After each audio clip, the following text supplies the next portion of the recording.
سبحان الذي أسرى بعبده ليلا من المسجد الحرام إلى المسجد الأقصى الذي باركنا حوله لنريه من آياتنا পূত পবিত্র তিনি, মহিমান্বিত তিনি, যিনি তার বান্দাকে মসজিদুল হারাম থেকে মসজিদুল আকসা পর্যন্ত রাত্রের কিছু অংশের মধ্যে ভ্রমণ করিয়েছেন। কেন ভ্রমণ করিয়েছেন? আল্লাহ তাআলা বলেন, লিনুরিয়াহু মিন আয়াতিনা, তার ওই বান্দাকে তার নিদর্শন সমূহ দেখানোর জন্য মসজিদুল হারাম থেকে মসজিদুল আকসা পর্যন্ত সফর করিয়েছেন। এই মসজিদুল আকসার গুণ বর্ণনা করে আল্লাহ তাআলা বলেন, আল মসজিদুল আকসাল্লাযী বারাকনা হাওলাহু। অনেকে চিন্তা করতে পারে বাইতুল্লাহর ফজিলত বুঝলাম, কিন্তু মসজিদুল আকসার স্পেশালিটি কি? আল্লাহ তাআলা জবাবে বলেন, বারাকনা হাওলাহু, ওই মসজিদুল আকসা হলো এমন মসজিদ যার চতুর্পাশ হলো বরকতময়। আমি আল্লাহ এই মসজিদের চতুর্পাশকে বরকতময় করেছি। নবীজি পৌঁছায় গেলেন মসজিদুল হারাম থেকে এক নিমেষে মসজিদুল আকসায়। যাওয়ার সময় অনেক কিছু তার নজরে আসছে। এত লম্বা কথা বলার মতো সুযোগ সময় আমার কোনোটাই নেই, আমি শুধু মূল কথাগুলো বলবো। নবীজি দেখতে পাইলেন কুরাইশদের একটা কাফেলাও বাণিজ্য শেষে ফিরতেছে মক্কার দিকে। নবীজি মসজিদুল আকসায় আসলেন। আগে আমাকে আপনাকে বুঝতে হবে, আমরা দুইটা শব্দ শুনি, অনেক সময় বলে বাইতুল মুকাদ্দাস, অনেক সময় বলে মসজিদুল আকসা। এই দুইটার মধ্যে তফাৎ কি? তফাৎ হইল এই দুইটা জিনিস একই। বাইতুল মুকাদ্দাস বলতে বলা হয় ওই যে মসজিদুল আকসার চার পাশ দিয়ে বড় বেষ্টনী করে চারদিকে দেওয়াল দিয়ে ঘেরা দেওয়া আছে একটা এরিয়া। ওই এরিয়ার মধ্যে অনেকগুলো স্থাপনা আছে। ওই স্থাপনাগুলো চতুর্দিকে দেওয়াল দিয়ে ঘিরে দেওয়া। ওই দেওয়াল দিয়ে ঘিরে দেওয়া যেই জায়গাটা, ওই পরিপূর্ণ জায়গাটাই হলো বাইতুল মুকাদ্দাস। আর মসজিদুল আকসা আমরা যেটাকে বলি, এটা ওই বাইতুল মুকাদ্দাস এরিয়ার মধ্যে একটা স্থাপনা, একটা মসজিদ। নবীজি সাল্লাল্লাহু আলাইহি ওয়াসাল্লাম পৌঁছাইলেন ওইখানে, পাথর ছিদ্র করে ওইখানে বাহনকে বেঁধে দিলেন। প্রত্যেকটা নবী যারা ওইখানে গিয়েছে প্রত্যেকেই তাদের বাহনকে ওই পাথরের ওই জায়গায় বেঁধে রাখত। এইবার নবীজি মসজিদুল আকসায় ঢুকলেন। মসজিদুল আকসা নিয়ে কয়েকটা কথা একটু বলার দরকার, কারণ পৃথিবীর একমাত্র বরকতময় পবিত্র ভূমি, যেই ভূমির দাবিদার ঐশী তিন ধর্মের অনুসারীরা। ইয়াহুদীরাও দাবি করে এটা আমাদের, খ্রিস্টানেরাও দাবি করে এটা আমাদের, আমরা মুসলমানেরাও বলি এটা আমাদের। বাস্তবতা হলো ওই ভূমির প্রকৃত দাবিদার হলো মুসলমানেরা। ওই ভূমির ওই মসজিদ সহ গোটা বাইতুল মুকাদ্দাসের পূর্ণ অধিকার মুসলমানদের। কিন্তু আফসোস, ওইটার দাবি ওরাও করে। ওরা করার অনেকগুলো কারণ করে, এর মধ্যে অন্যতম কারণ হলো ভ্রান্ত বিশ্বাস হইল মসজিদুল আকসা যেটা। এখন মসজিদুল আকসা কোনটা? আমরা মূলত অনেকে মসজিদুল আকসা বলতে বুঝি বড় সোনালী গম্বুজের কারুকার্য খচিত একটা স্থাপনা আমাদের সামনে দেখানো হয়। অনেকে মনে করে এটাই মনে হয় মূল মসজিদ। না, এটা হলো ডোম অফ রক। এটা মূল মসজিদ নয়। মূল মসজিদটা অধিকাংশ সময় আড়ালেই থেকে যায়, অনেকে চিনে না। বাইতুল মুকাদ্দাসের যেই দেয়াল আছে চতুর্দিক দিয়ে, এক পাশের দিকে খেয়াল করলে দেখবেন ছোট্ট একটা ধূসর বর্ণের গম্বুজওয়ালা একটা মসজিদ আছে। ওই মসজিদটা ধূসর বর্ণের এরকম ছিল না। ওই মসজিদটা স্বর্ণ দিয়ে আরো অনেক কারুকার্য খচিত ছিল। কিন্তু আফসোস, ওই মসজিদের সাথে যত দামি দামি স্বর্ণ অন্যান্য জিনিস ছিল, সবগুলো দ্বিতীয় বিশ্বযুদ্ধের সময় ব্রিটিশরা পরবর্তী আবার আক্রমণ করে ওখান থেকে ওই জিনিসগুলো নিয়ে গেছে। এবং মসজিদুল আকসা যেটা মূল মসজিদ, আমরা যেটাকে আকসা বলি, যে যে ওই বাইতুল মুকাদ্দাস এই এরিয়ার মধ্যে একটা স্থাপনা মসজিদুল আকসা, এই মসজিদের অনেক ক্ষতি সাধন করেছে ইহুদিরা, এমনকি ওরা ওটাকে ভেঙে ফেলতে চায়। বাইতুল মুকাদ্দাসের মধ্যে ওই স্থাপনাটাকে ভেঙে আরেকটা মসজিদ বানাইতে চায় তারা। তাদের ভ্রান্ত বিশ্বাস হইল বর্তমান যেই মূল মসজিদে আকসাটা আছে এটা সুলাইমানি অবকাঠামোতে নির্মিত নয়, মানে সুলাইমান আলাইহিস সালাম যেমনে বানাইছে ওই রকম নাই। কেমনে বানাবে? ওদের ধর্মীয় গুরুরা একটা স্ট্রাকচার দিয়ে দিছে যে এই রকম ভাবে বানাবা। বানাইলে কি হবে? বলে এটা তো থার্ড টেম্পল হবে, আর এইটা যদি বানাও তাহলে তোমাদের ত্রাণদাতা ত্রাণকর্তা মাসিহে দাজ্জালের আগমন ঘটবে, আর সে তোমাদেরকে গোটা দুনিয়ার উপরে তোমাদের প্রভাব বিস্তার করবে এবং গোটা দুনিয়া তোমাদের নিয়ন্ত্রণে চলে আসবে। ইহুদিদের একটা ভ্রান্ত বিশ্বাস যে ওই মসজিদ ভেঙে থার্ড টেম্পল যদি বানানো হয়, নতুন আর একটা অবকাঠামো করে মসজিদ বা ইবাদতের জায়গা বানানো হয়, যেটা সুলাইমান আলাইহিস সালামের যে স্ট্রাকচার ছিল ওই স্ট্রাকচারে বানানো হবে, তাহলে দাজ্জাল আসবে 1 কোটি 750 কোটি মানুষের উপরে প্রভাব বিস্তার করবে। ওদের আশা এটা। এখন বলেন তো এরা যেই বিশ্বাসটা করতেছে এটা কি সঠিক না ভ্রান্ত? যেমন গত মাসের 22 তারিখ বাবরি মসজিদ ভেঙে রাম মন্দির বানানো হয়েছিল, সেই রাম মন্দির উদ্বোধন করা হয়েছে। জানেন আপনারা 500 বছর এইখানে মসজিদ ছিল, 500 বছর আজান হয়েছে, ইকামত হয়েছে, নামাজ হয়েছে। 47-এর দেশ বিভক্তির পরে আস্তে কইরা একদল গুজব উঠায় দিছে, জানো এই রাম মন্দিরের নিচে কিন্তু, এই মসজিদের নিচে কিন্তু রাম মন্দির ছিল। মসজিদের নিচে কি ছিল? রাম মন্দির। গুজব ছড়ায় বেশি, এমন ভাবে ছড়াইছে কারণ এরপরে যখন দেশ বিভক্ত হয়ে গেছে, পাকিস্তান একদিক, ভারত আর একদিক, যারা ভারতে ছিল হিন্দু উগ্রবাদী, ওরা চেয়েছে ভারতের মাটিতে মুসলমান থাকবে না, মুসলমানদের কোনো নিশানা থাকবে না, মুসলমানদের নাম পর্যন্ত তারা ভারতের মাটিতে রাখতে চায় না।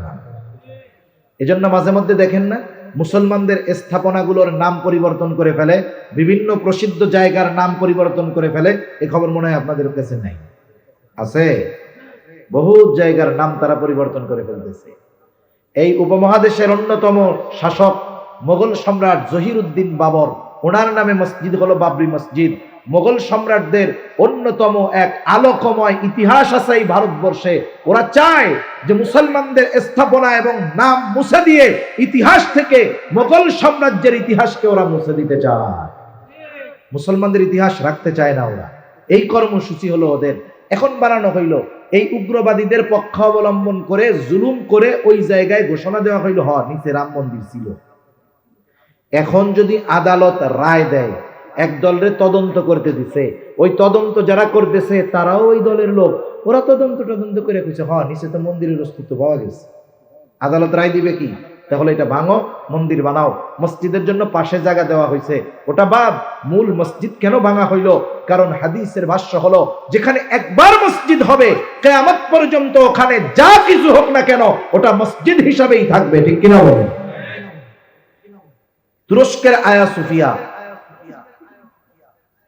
ওসমানীদের পতনের পরে, ওসমানী খেলাফত ব্যবস্থা বিলুপ্ত হওয়ার পরে কামাল আতাতুর্ক, তুরস্কের জনক, বলে ওইটা শয়তানের চাইতেও খারাপ, অথচ ওকে আমাদের প্রজন্মের সামনে হিরো হিসাবে তুলে ধরা হয়।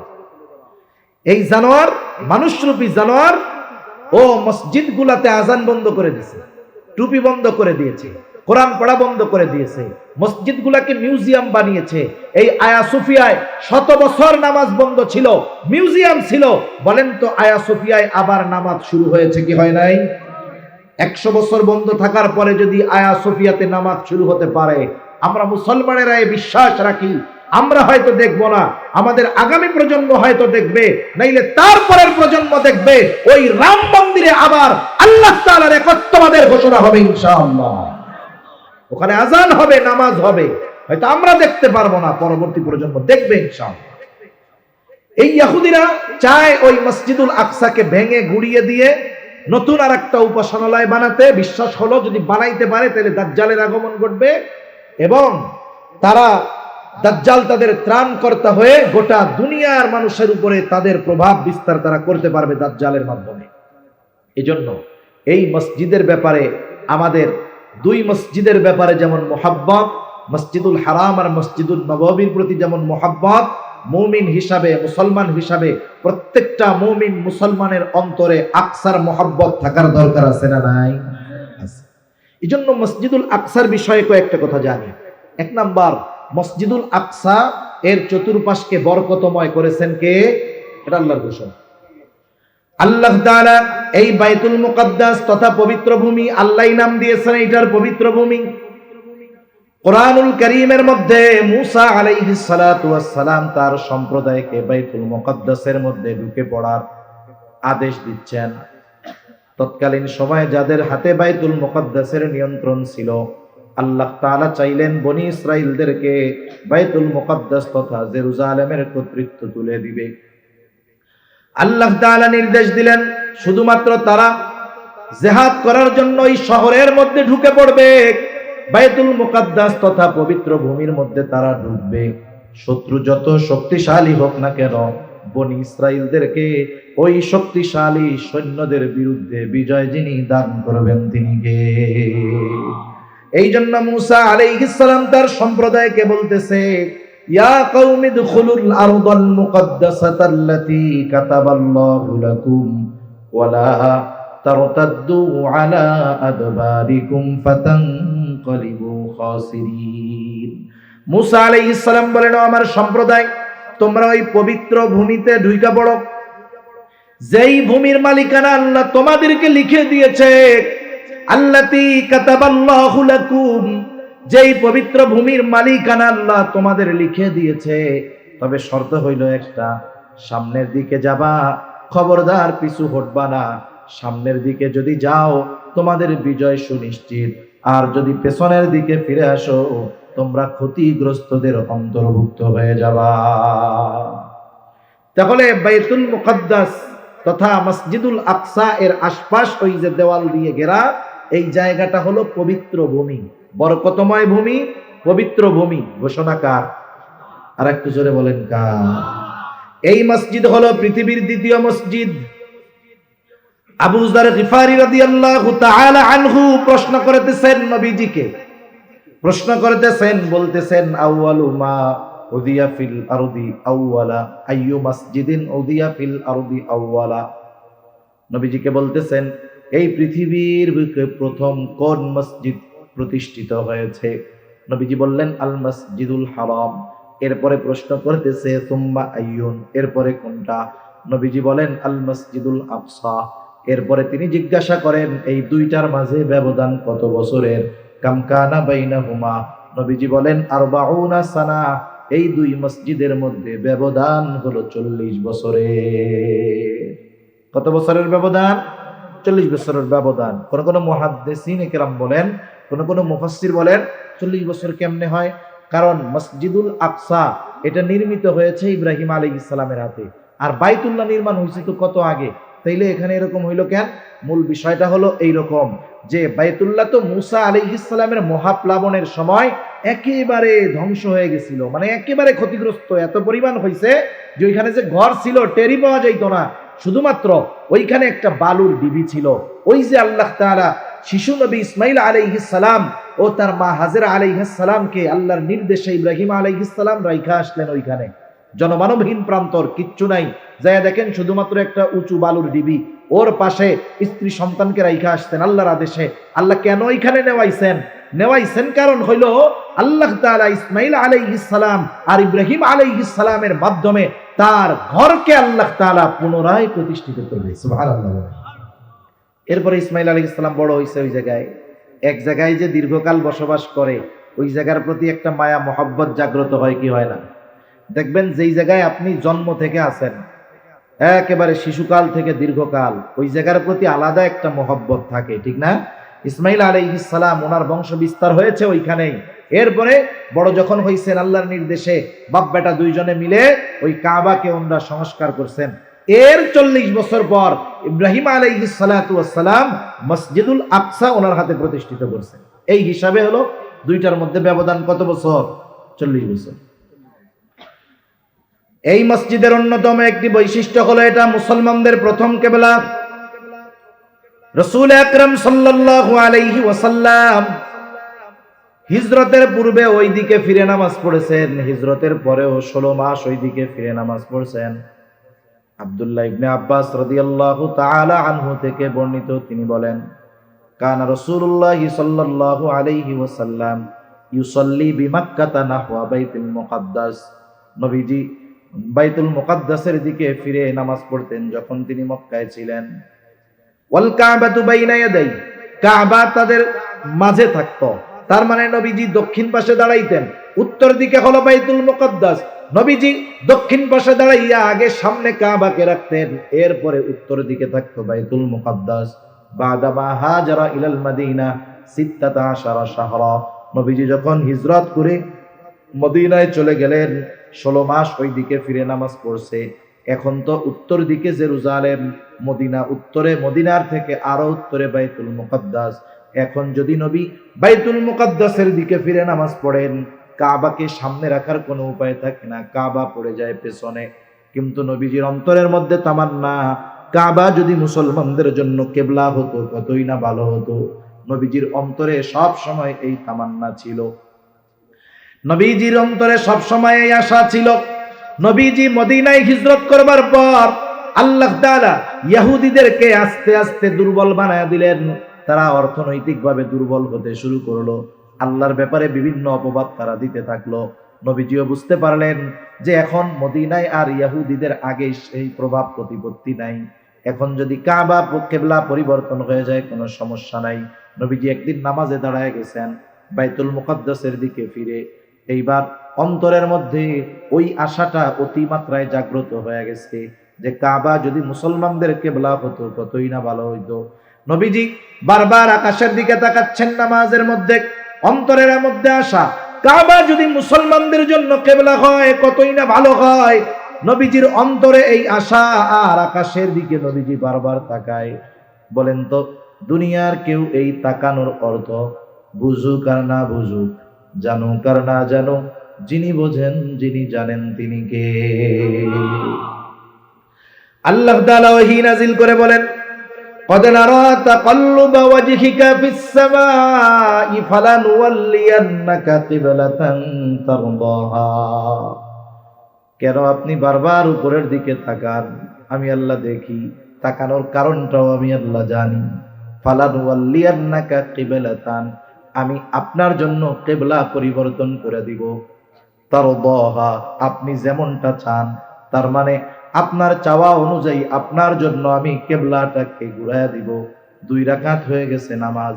আল্লাহ তাআলা বলেন দেরি করার দরকার নাই, ফাওয়াল্লি ওয়াজহাকা শাতরাল মাসজিদিল হারাম, আপনি আপনার চেহারাটাকে নামাজের মধ্যে এই মসজিদুল হারামের দিকে ঘুরায়া দেন। এর আগে নবীজি 16 মাস নামাজ পড়ছে ওইখানে, মক্কায় থাকতে ওই দিকেই কিবলা মনে করে পড়ছে, তবে কাবাকে সামনে রেখে নবীজি নামাজ পড়ছে। এজন্য এর সাথে আমাদের ইবাদতের সম্পর্ক আছে। এই মসজিদুল আকসা এমন এক মসজিদ, পৃথিবীর অন্য কোন মসজিদ বরকতের নিয়তে সফর করলে সওয়াব হয় না, গুনাহ হয়, কিন্তু 3টা মসজিদ ফজিলতের আশা নিয়ে সফর করলে সওয়াব হয়। সুবহানাল্লাহ বলেন। কতজন কত মসজিদ দেখতে যায়, কেউ 60 গম্বুজ দেখতে যায়, কেউ 201 গম্বুজ দেখতে যায়, কেউ অমুক মসজিদ দেখতে যায়। এইসব সফরের মধ্যে কোনো সওয়াব, বরং সওয়াব মনে করে গেলে আরো গুনাহ। সওয়াব মনে করে গেলে কি বলেন না, এমনি অন্য কাজে গেছেন তখন দেখছেন সমস্যা নাই তো, কিন্তু নির্দিষ্ট করে যদি যান তাহলে হবে না। কত মানুষ আছে 5 ওয়াক্ত নামাজ পড়ে না, কিন্তু বড় মসজিদে যায় 2 রাকাত নামাজ পড়ছে, কেন কি কয় অনেক ফজিলত আছে। তোমার যে ফজিলত আছে এটা কইছে গেলা? পাশে মসজিদ নামাজ পড়ে না, পাশে একজনের বুজুর্গের কবর আছে, ওর পাশে একটু জায়গা আছে, ওরে বাবা কি নামাজ পড়তেছে, অথচ মসজিদে একটু আগে ফরজ নামাজ হয়েছে পড়ে নাই। এরকম লোক তো আলহামদুলিল্লাহ আমাদের দেশে নাই। 3টা মসজিদ ভ্রমণের উদ্দেশ্যে যাওয়া যায়, বরকতের নিয়তে যাওয়া যায়।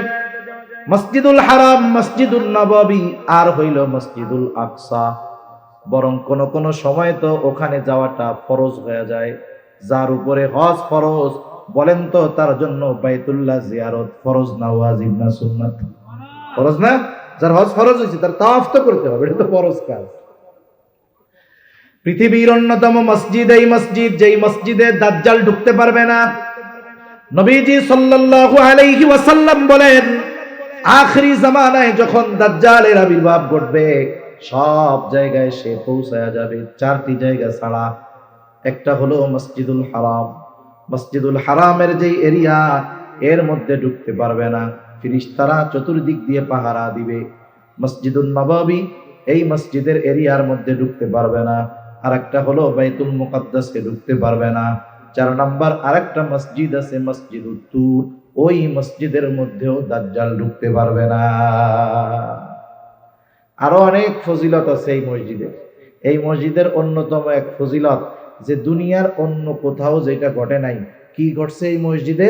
বলে এই মসজিদ হলো একমাত্র মসজিদ, এই বাইতুল মুকাদ্দাস মসজিদুল আকসা, এটা এমন একটা জায়গা, আল্লাহ তাআলা পৃথিবীর সব নবী রাসূলকে ওই এক জায়গায় একত্রিত করেছে। সুবহানাল্লাহ বলে। দুনিয়ার আর কোথাও এটা হয় নাই। এই মসজিদের চতুর্পাশে অনেক নবী রাসূলদের কবর আছে, অনেক নবীদের হিজরতের জায়গা হলো এই বাইতুল মুকাদ্দাস। এই বাইতুল মুকাদ্দাস, এই মসজিদুল আকসার ইমাম কয়েকজন নবী। এই মসজিদে নবীজি এখন আসছেন, আয়েশা 2 রাকাত নামাজ পড়লেন। কয় রাকাত? এখন এখানে ইবনে কাসির রাহমাতুল্লাহি আলাইহি বলেন যে আমরা এরকম বর্ণনা পাই যে নবীজি সকল নবীর উপস্থিতিতে 2 রাকাত নামাজের ইমামতি করছেন। অনেকে বলে যে এই জায়গায় মেরাজের সফর শুরু হওয়ার আগে এই 2 রাকাত নামাজের ইমামতি নবীজি করছেন। উনি বলেন যে নবীজি যেইভাবে মেরাজের বর্ণনা দিয়েছেন, তাতে মনে হয় যে ফেরার পথে এই ইমামতিটা নবীজি করছেন, যাওয়ার পথে একাকী 2 রাকাত নামাজ পড়ছেন। কেন? আমি একটু সামনে গিয়ে বলতেছি। তা নবীজি 2 রাকাত নামাজ পড়ছেন। এখন সফর হলো ঊর্ধ্ব আকাশের। এই সফর শুরু হয়েছে মেরাজের, মেরাজ অর্থ সিঁড়ি। এই বিশেষ সিঁড়িতে আল্লাহ তাআলা আমার আপনার নবীজিকে ঊর্ধ্বলোকে সফর করাইছেন, সাথে জিবরাইল আলাইহিস সালাম। এবার দুইজন মিলে ছুটে চলেছেন, চলতে চলতে পৌঁছায় গেছেন একেবারে প্রথম আসমানের দরজায়। প্রত্যেকটা আসমানের দরজা আছে, প্রত্যেকটা আসমানের দরজায় পাহারায় ফেরেশতারা নিযুক্ত আছে।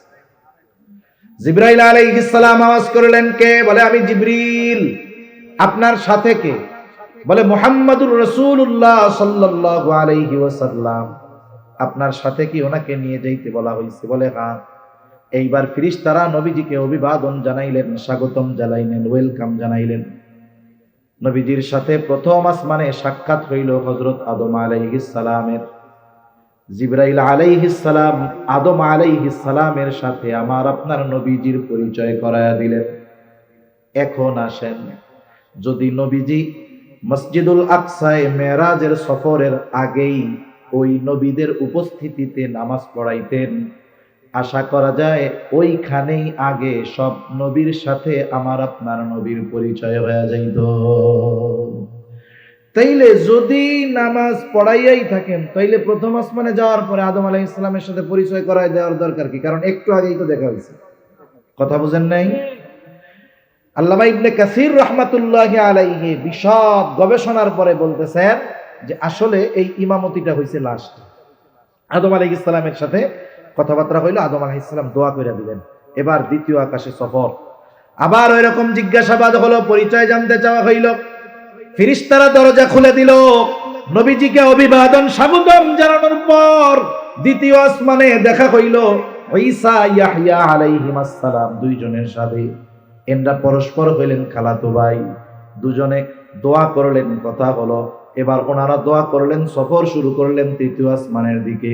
তৃতীয় আসমানের দরজাও এরকম খুলে দেওয়া হলো, অভিবাদন জানাইল ফেরেশতারা। তৃতীয় আসমানে ছিলেন হযরত ইউসুফ আলাইহিস সালাতু ওয়াস সালাম। নবীজির সাথে পরিচয় করায়া দেওয়া হলো, নবীজির জন্য তিনি দোয়া করলেন। নবীজি দুনিয়া আসার পর ইউসুফ আলাইহিস সালামের সৌন্দর্য বর্ণনা করতে গিয়ে বলেন, আল্লাহ তাআলা গোটা দুনিয়ার অর্ধেক সৌন্দর্য দিয়া ইউসুফ আলাইহিস সালামকে সৃষ্টি করেছে।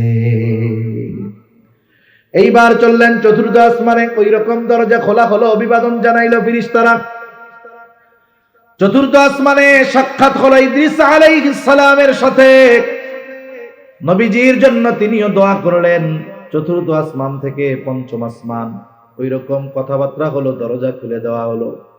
নবীজির সাথে পঞ্চম আসমানে দেখা হইল হারুন আলাইহিস সালামের সাথে, তিনিও দোয়া করে দিলেন। ওখান থেকে আবার সফর ষষ্ঠ আকাশের দিকে। আবার ফেরেশতারা ওই রকম কথা জিজ্ঞাসা করার পরে দরজা খুলে দিল, অভিবাদন স্বাগতম জানাইল। ষষ্ঠ আকাশে দেখা হয়ে গেল মুসা আলাইহিস সালামের সাথে। এবার ওখান থেকে সফর সপ্ত আকাশে, সপ্ত আকাশের দরজায় পৌঁছায় গেলেন। ফেরেশতারা দরজা খুললো, অভিবাদন জানাইলো। নবীজি সপ্ত আকাশে পৌঁছায় গেলেন, যেইখানে আছে বাইতুল মামুর। একেবারে আমাদের মসজিদুল হারাম কাবা থেকে বরাবর সপ্ত আকাশ উপরে একটা মসজিদ, এটার নাম হলো বাইতুল মামুর।